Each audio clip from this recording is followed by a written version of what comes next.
like Riggs said at the end, that there was a superior who showed up and was like, "Yo, he showed you his ID, told you he lived here or whatever it was. That's that was enough." That confirms that yeah, the cop could have went about it differently, definitely, Right. and I think that Right. that's indicative of many other times where police officers could have chosen to do things differently, but they didn't. I think Ant made a great point with, and that's the conundrum of the citizen. You don't know what you get. These cops, man, you got cops who've been told that afternoon, like, yo, arrests and citations is down. And precincts are trying to meet quotas, man. Right. It's police Right. officers who get money extra, they get overtime money to show up in court just to say, yeah, they arrested you. One of my homies who's an officer was upset because he know police officers who step up their arrests for stupid stuff just because he trying to get his basement redone. He need an extra $5,000 that month. Right. So he on it all month. And that's the Trying to evil get a promotion. system. But as a citizen, some people try to use their, some people know their rights, quote unquote, and some don't. But every time you see an example of someone who, quote unquote, knows their rights, they always show the most extreme examples of somebody who, oh, I know what I'm talking about. So they just gonna get a cop all the lip on earth, Right.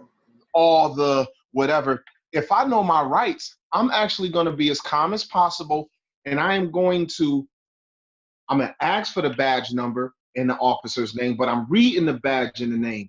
And if this thing is recorded, then if I feel my rights were violated, I will go to that precinct after said event ends, God willing, and I will, I'll file charges on the cop if I really feel like that. See, a cop is a citizen too. Yeah. You have the right to actually bring up charges on the citizen if you feel you got proof that your civil right was violated by the officer. But real talk, you got to know where you at and you got to know who you talking to. You know what I'm saying? For me, it's like, look, blue is my favorite color. Yeah, but if I'm in a Piru hood in Oakland, I don't care what my favorite color is. Right. My wisdom says I'm not wearing blue around here. Not because I'm gang affiliated or nothing, but because I respect the mechanisms that already exist that I can't control. And as a citizen, unfortunately, especially the African American, old or young, we're still in a conundrum in society, man, where we just don't have the benefit of the doubt all the time. Yo, you know how many times I've been pulled over by a police officer and let go? You know how many times a police officer and thought I was somebody else and came up on me and they got their hand on their hip, sir, where are you going, this, that, and the third? And I'm like, yo, man, this, that, and the third. And within 3 or 4 minutes, the situation was done. I got one homie who told the cop, like, yo, man, I'm tired of you nigga, come around here. And all of a sudden, it was amped up just because he tired of the cops always. Cops ain't always doing nothing to you, but you watching TV, you on the YouTube, and so tired of cops always doing this. And so you bring the energy to you to a situation. Just so you know, Ashton, Golden State about to win this game, dog. They about to win this game. I'm happy about that. But Myers Leonard got 25 points in the first half. He balling. I think he better. Riggs, I'll say two things in the spirit of what's being said. One, cops definitely can press the letter of the law out of the ignorance of the citizens. Indeed. And so them knowing certain things, they'll press and push a line of certain things that they know that they can do and push, whatever it is they want to do, knowing that more times than not, the citizen will be in ignorance of certain things and whatever pop off. Right. Secondly, I believe cops are severely undertrained. Severely, in my opinion. Do you think it's training though? I don't know, man. I think there's a culture there that goes beyond training. It's like, well, I mean, no, I'm not denying culture. I'm just saying the idea of the training when it comes to stressful situations. It is a stressful job.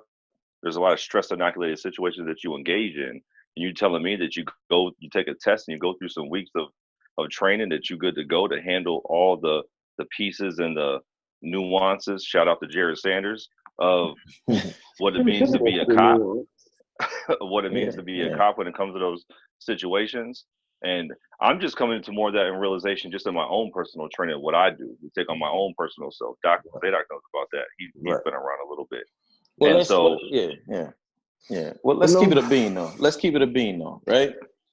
I don't think every cop walks into every community in a high stress situation. I think that's dictated by culture. I think that's dictated by statistics. I think that's dictated by demographics.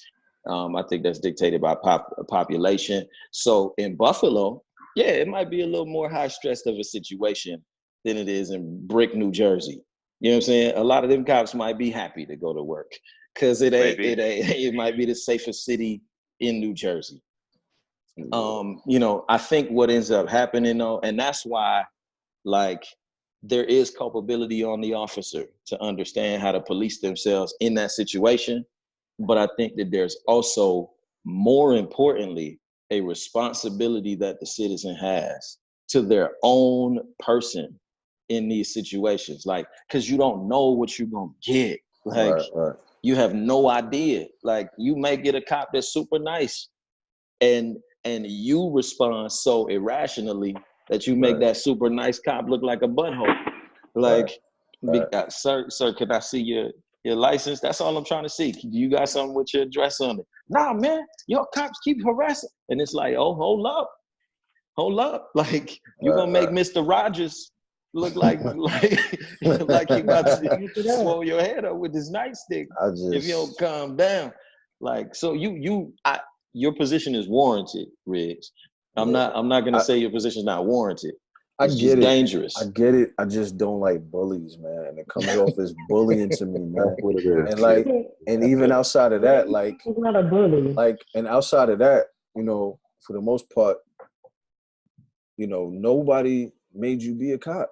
If you can't handle high stress, why is that an excuse? Because I don't get to use that excuse at my job. They're like, if you can't handle the job, go somewhere else. Do you get stressed when you see a cop though? Do I? I have PTSD. So yeah, because maybe he does. But also though, but I'm also not irrational when I deal with police, because I consider myself a fairly balanced person. So I'm not already yo, you're pulling me over. I'm not like that. You know what I'm saying? I talk with respect and all that. But a lot of times I deal with cops that you could talk to them the most respectful in the world, and they still disrespect you to your face. You know what I'm saying? So Riggs, in that kind of situation, what do you do? Because the truth of the matter is, whether it's you, your grandfather, or your 17-year-old nephew, that cop can treat all of you the same. Mm-hmm. So when it comes down to it, there has to be some kind of said response on how you ought to deal and how you would tell the next man to deal, because I'm going to say that you're probably correct. Like, yo, dude is being a bully. That's why I always remember, man, in the book of Luke, when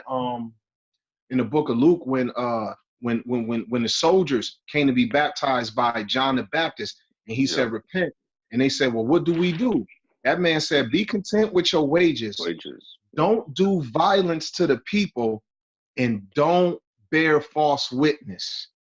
And that, to me, lets me know that the art of policing hasn't changed in millennia, because for Baptists to tell Roman soldiers who were the police of the province, yo, be content with the money you make, and don't do violence to the people, and don't bear false witness. Basically, you're in a position where life is in your hands, so you can't be violent toward the people unless it's warranted. You can't lie and set people up, and don't let getting more money be a motive, because if you want more money, then you can find yourself defrauding and being a little bit more aggressive toward the people, because you can create situations that in the end, even though you were wrong, by law, you're justified to arrest. So you're right. I agree. But what do we do? Like, what should the old dude, had done is really the answer, because you got to teach this to all of us. I mean, Sister Shannon here, but hey, Zaydok, you need to change your battery in your smoke detector. Yo, cops done got out of pocket with police officers done got out of pocket with women. You feel me? Yeah, I was So- gonna ask Shannon, like, what's your experience with police? No, I got PTSD, but from being with my dad, just seeing stuff they did to my dad. Like they would just stop him for no reason, and it made me hard. And I was just like, I hate the cops. Like I grew up that way.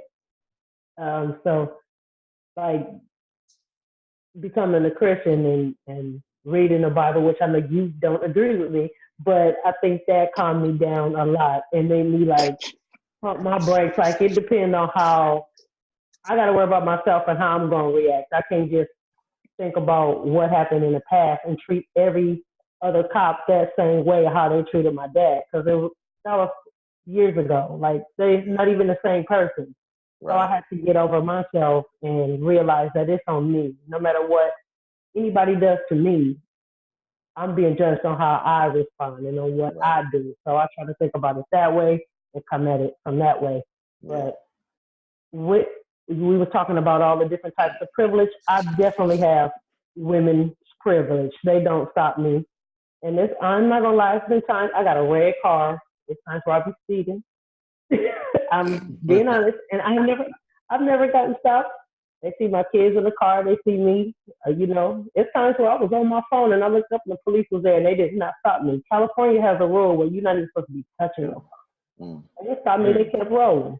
Now, had it been my husband or had it been my dad or somebody, privileged, they would have got in trouble. So yeah, I know it. I'm privileged. Yeah, I mean, and you got light skin privilege. You got both. Ooh, wait a minute now. Yeah, it's just like my experiences got me a little jaded, but I still deal with everybody on an individual basis. Like, matter of fact, the last time I got pulled over, the cop was nice. He did what he had to do. He was respectful. And I made it my business to go on social media and big that cop up. And he happened to be married to one of the nurses at my job, which I didn't even know. Wow. You know what I'm saying? So I try to keep it balanced, because I'm not going to just say the negative. So I was like, yo, this guy, he was respectful. He did what he had to do, and it was all good, And I was actually in the wrong that time, Well, the worst cops I encountered are campus police on universities. They're terrible. Because they ain't got no gun. They got any reason to want to pull you over and indict you on something. So they just hate their lives. Now let me stop. Campus right. You might have a campus police officer watching right now. Right? Yeah.